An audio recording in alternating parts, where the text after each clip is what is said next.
Assalamualaikum warahmatullahi wabarakatuh. Waalaikumsalam warahmatullahi wabarakatuh. Alhamdulillahi wa syukrulillahi wa la hawla wa la quwata illa billah. Assalatu wassalamu ala rasulillah wa ala alihi wa ashabihi wa man walah. Rabbi shrah li sadri wa yassir li amri wahlul 'uqdatam min lisani yafqahu qawli. Ketika tahun awal kami masuk, tahun 86, 7 sampai tahun 90-an, Allahu yarham, Ustadz Abdullah Said sangat intensif ya menggelorakan kepada kita dua hal.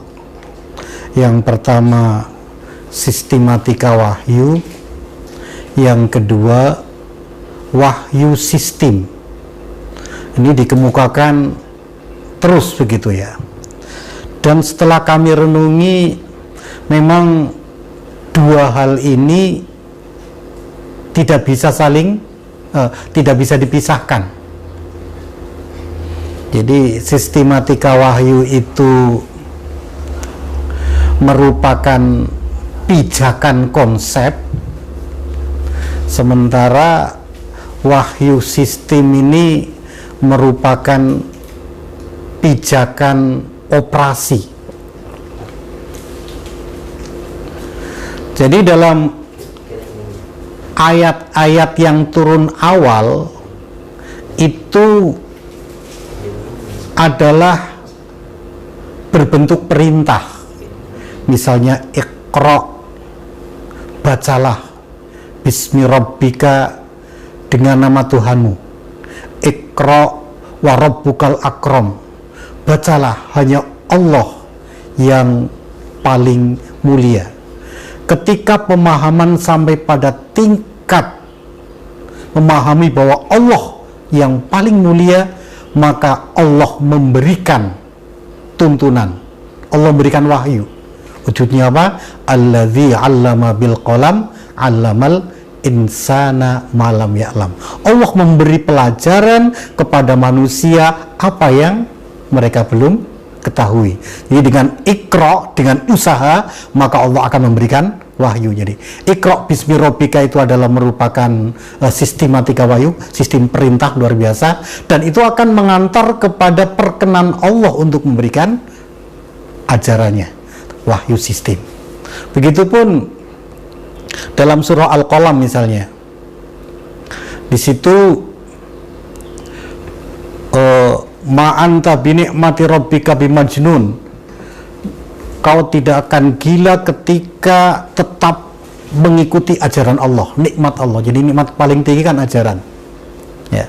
Ketika orientasi kita fokus untuk berquran dan itu dilakukan terus menerus ya, maka Allah menjamin ya, inna rabbaka huwa a'lamu biman dhalla an sabilihi wa huwa a'lamu bil muhtadin. Allah tahu siapa yang sesat dari jalannya, dan Allah tahu siapa yang mendapat hidayah. Jadi ketika kita fokus berquran, maka Allah akan memberikan hidayah ya. Fokus berquran itu adalah merupakan mujahadah, upaya.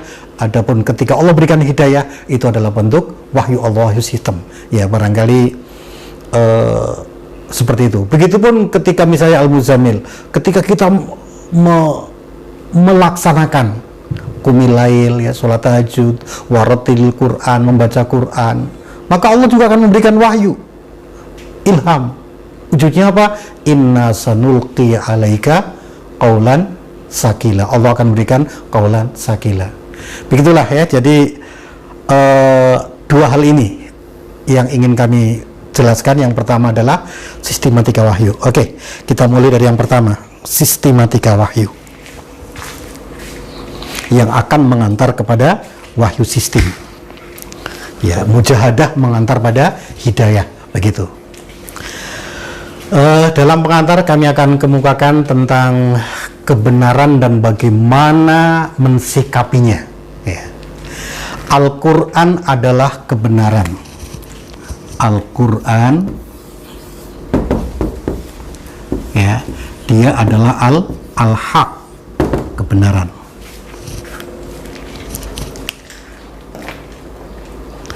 Sisi kebenaran Quran paling tidak ada dua. Sisi kebenaran Quran paling tidak ada dua. Yang pertama, Quran benar dari sisi manhaj, dari sisi metode, ya. Dan yang kedua, Quran juga benar dari sisi maddah, materi, kandungan. Jadi metodenya juga benar, isinya juga benar. Kita lihat misalnya, ambil referensi Quran surah Al-Isra, ya, pada ayat ke 105 dan 106.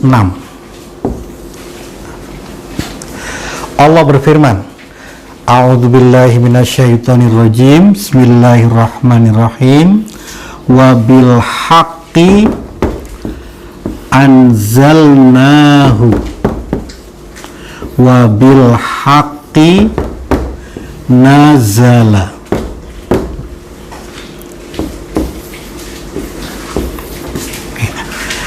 Allah mengemukakan dalam ayat ini dua kali Allah berfirman tentang al-haq. Al-haq yang pertama adalah wabil haqqi, dengan kebenaran, anzalnahu, kami telah menurunkannya. Anzalna, kami, adalah Allah subhanahu wa ta'ala, menurunkannya adalah Al-Quran. Sehingga tafsir sederhananya adalah anzala Allahu Al-Qur'ana bil haqqi, ya. Allah telah menurunkan Quran dengan benar. Di sini Allah subjek, menurunkan predikat, Al-Quran objek, bil haqqi penjelasan, keterangan. Ini kalau dalam bahasa Indonesia disebut dengan pola kalimat SPOK, subjek, predikat, objek, keterangan. Persis misalnya kita ambil contoh lain dengan pola yang sama, ya. Saya masuk masjid dengan benar. Maka dengan benar itu adalah menerangkan tentang cara masuk. Saya masuk masjid dengan benar, artinya apa? Masuk berdoa, kaki kanan, terus sebelum duduk sholat 2 rakaat. Itu cara masuk yang benar. Adapun saya masuk masjid dengan tidak benar, masuk dengan kaki kiri, tidak berdoa, langsung tidur, itu cara masuk yang tidak benar. Jadi dalam hal ini, dengan benar adalah menerangkan tentang cara Allah menurunkan Quran itu dengan benar. Nah, bagaimana cara Allah menurunkan Quran yang benar itu? Mana penghapusnya? Ini ya. Oke, saya hapus dulu semuanya.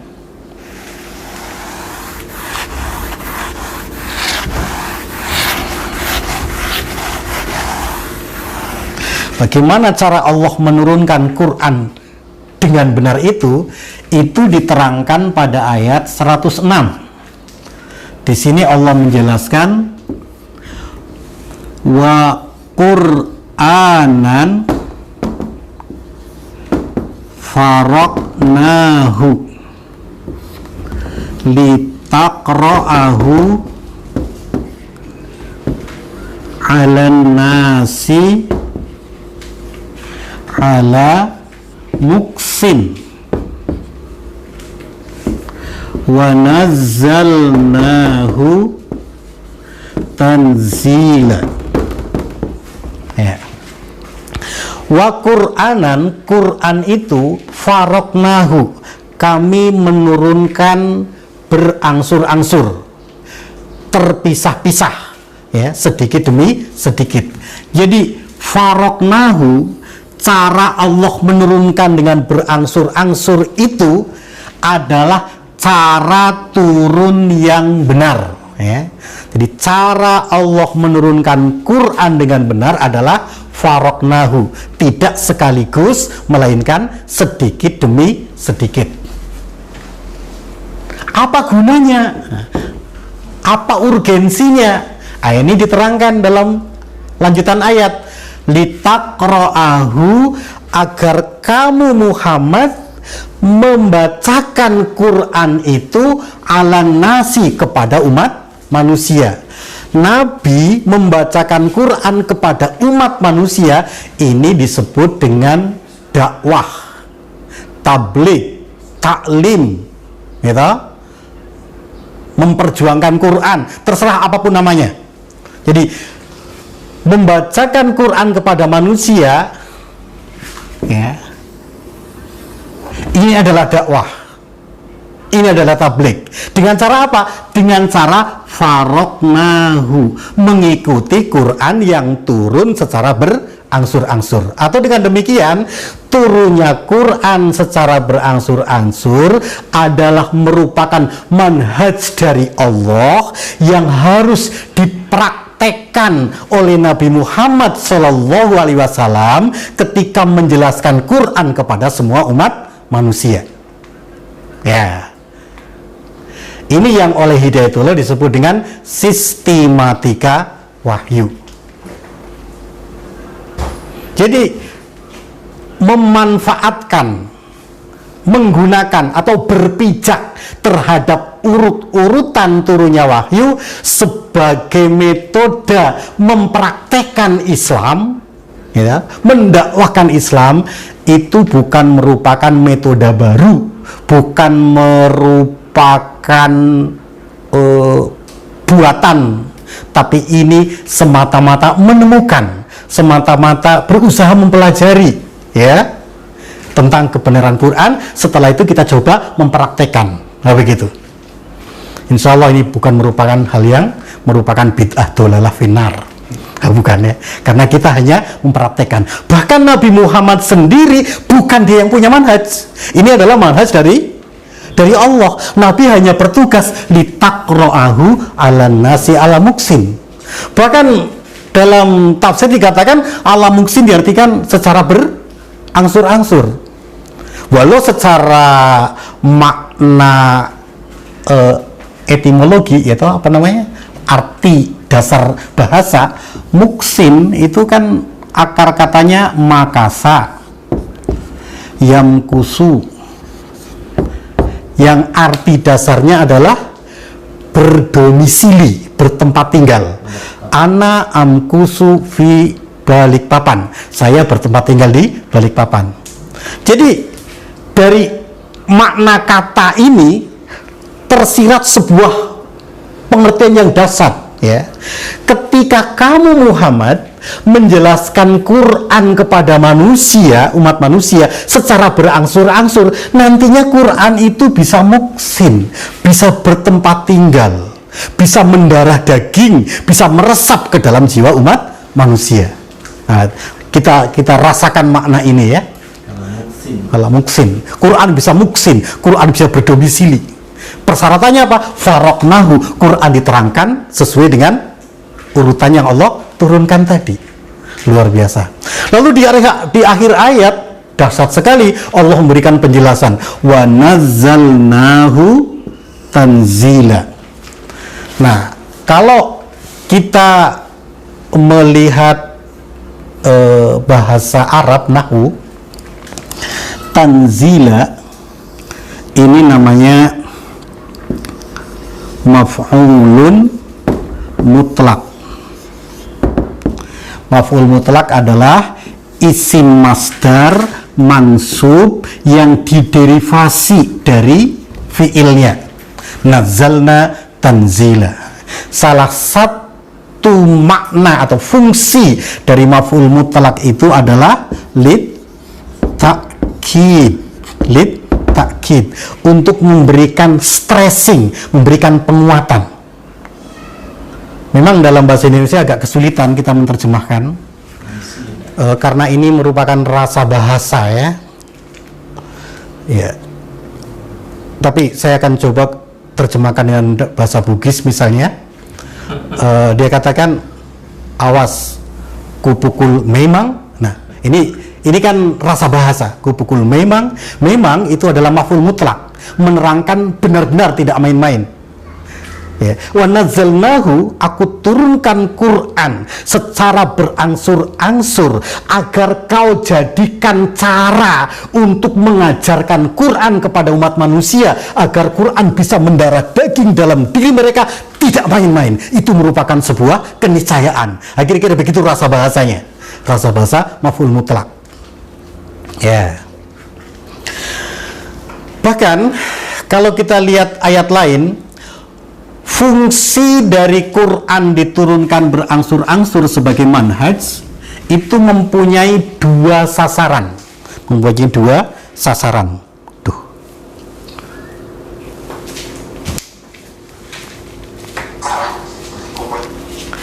Oke, bentar loh. Kami hapus lagi ya.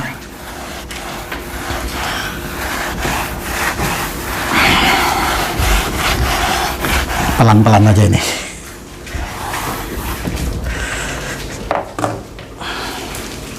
Ya, kami ulang lagi. Al-Quran adalah al-haq.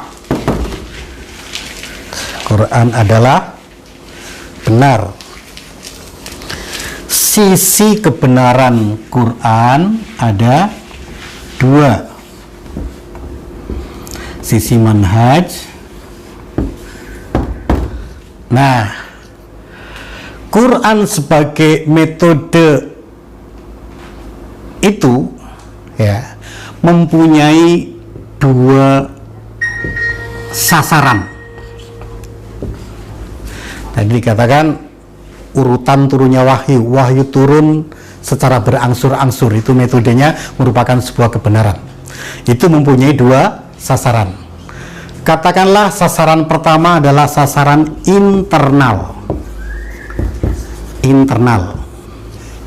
Kita baca misalnya dalam surah Al-Furqan, surah ke-25 pada ayat ke-32, Allah menggambarkan tentang sasaran internal.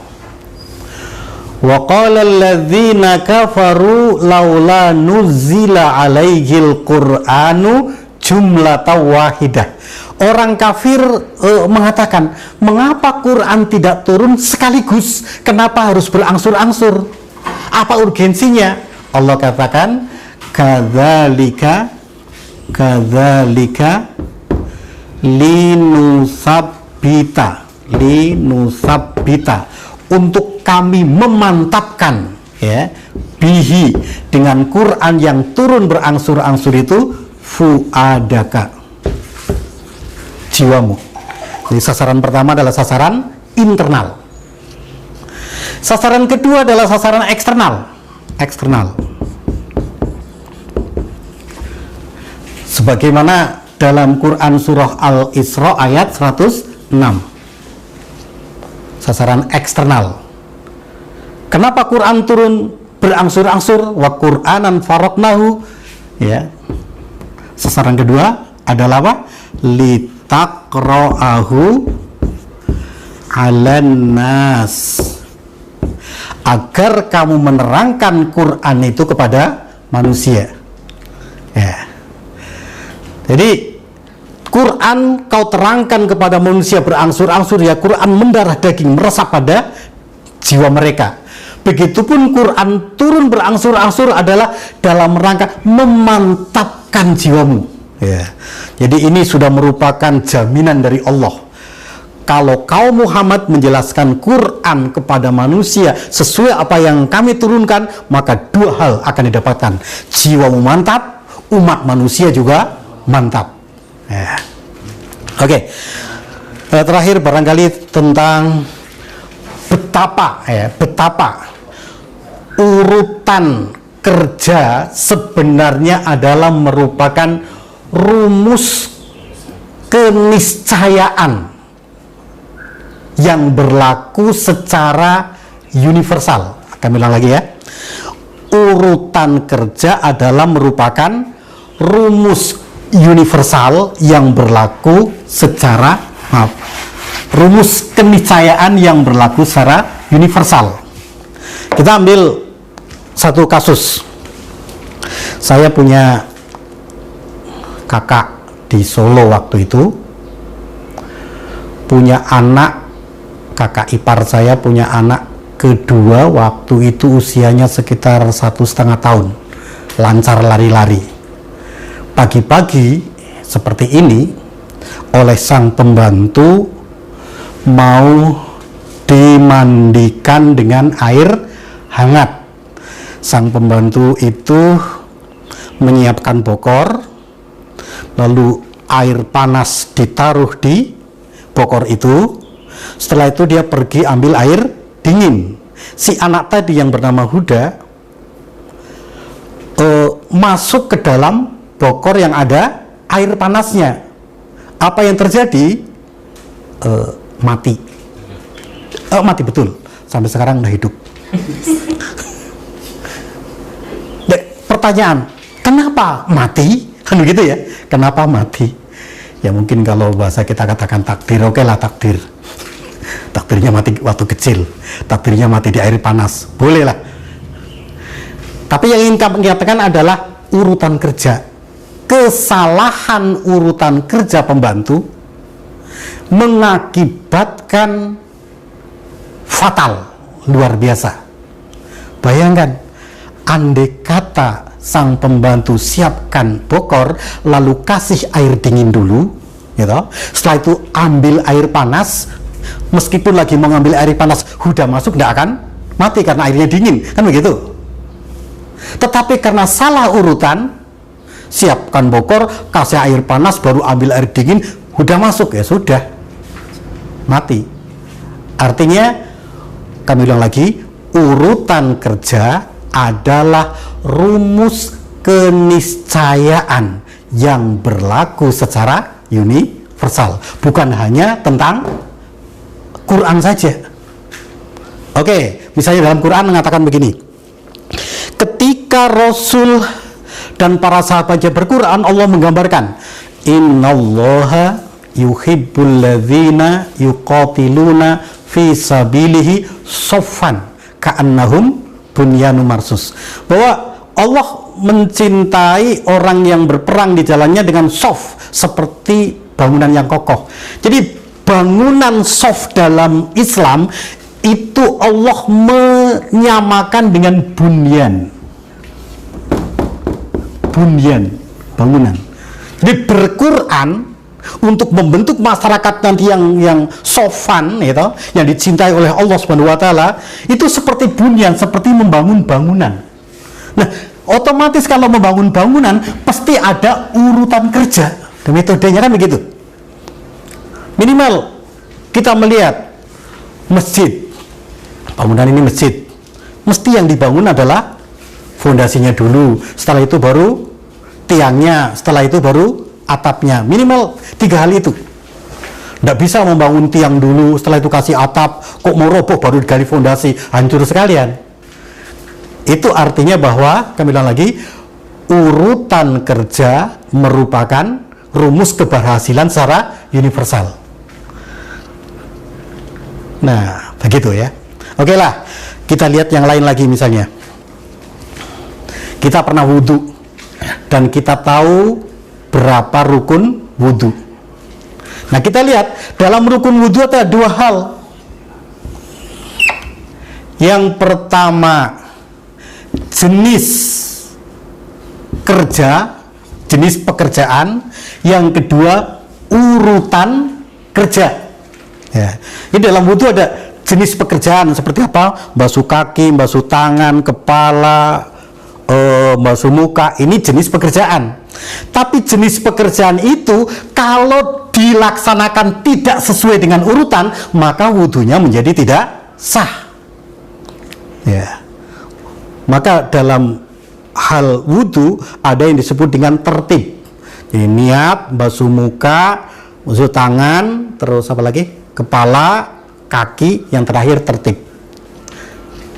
Meskipun jenis kerja dilakukan dengan begitu bagus, tapi tanpa urutan yang benar, maka wudhu menjadi tidak sah. Jadi ibadah pun juga harus pakai manhaj atau urutan kerja. Jadi urutan kerja adalah merupakan rumus keberhasilan yang berlaku secara universal, baik dalam ibadah, dalam menegakkan Quran, bahkan dalam membangun bangunan ataupun dalam sosial kemasyarakatan. Ngajar sekalipun di sekolah juga ada urutan-urutan kerjanya.